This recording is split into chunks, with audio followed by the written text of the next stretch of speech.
Hi, this is Rick Barnett with tips number 2. Today we're talking about optimizing Social Security.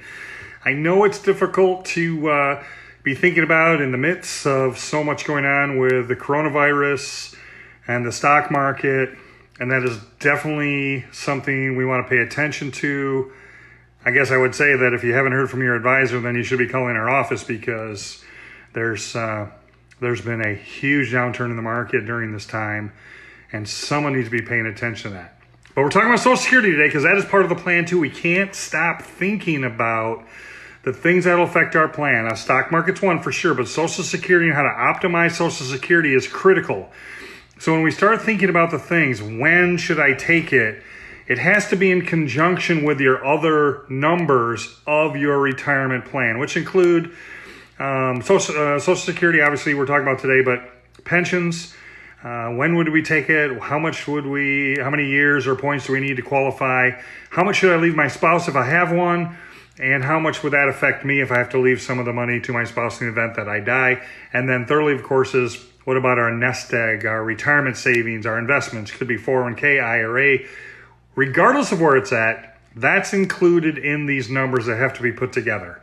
So since we're talking about optimizing Social Security, just know that a single person has 96 possible choices. You can take it as early as age 62 and as late as age 70 and every month in between. So that's 96 possibilities. The other thing is, if you're married, there's over 500 choices because you have the ability to coordinate benefits between the two spouses. So if you thought of a 9-digit keypad and you forgot your 4-digit code, you're going, okay, I'll just start punching numbers to try to figure it out. You'd be there all day, possibly a week. So there's a lot of combinations that we have to consider. The other consideration is taxation.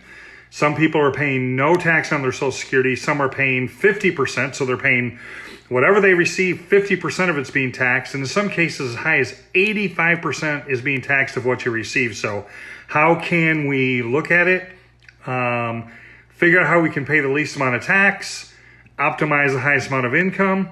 I guess the other consideration would be, do you plan on working? Because between 62 and your full retirement age, which is based on your birth year,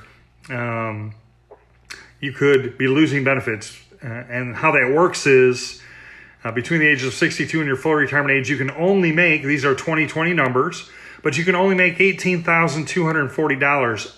After that, you'd lose a $1 of benefit for every $2 of earnings. So that's a 50% pay cut, basically, if you work more than earning more than $18,240. So the planning is critical because we want to know, would we need to take Social Security, and hopefully we don't have to go back and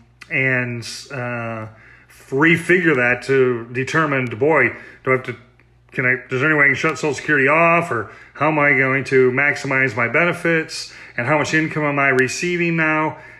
We don't want to go down that road at all. We don't want to be put in a position where we could be losing $1 of benefit for every $2 of earnings. So just some quick tips on Social Security. There's a lot more than that. There's a ton, but it must be in conjunction with your overall retirement plan. So there we go.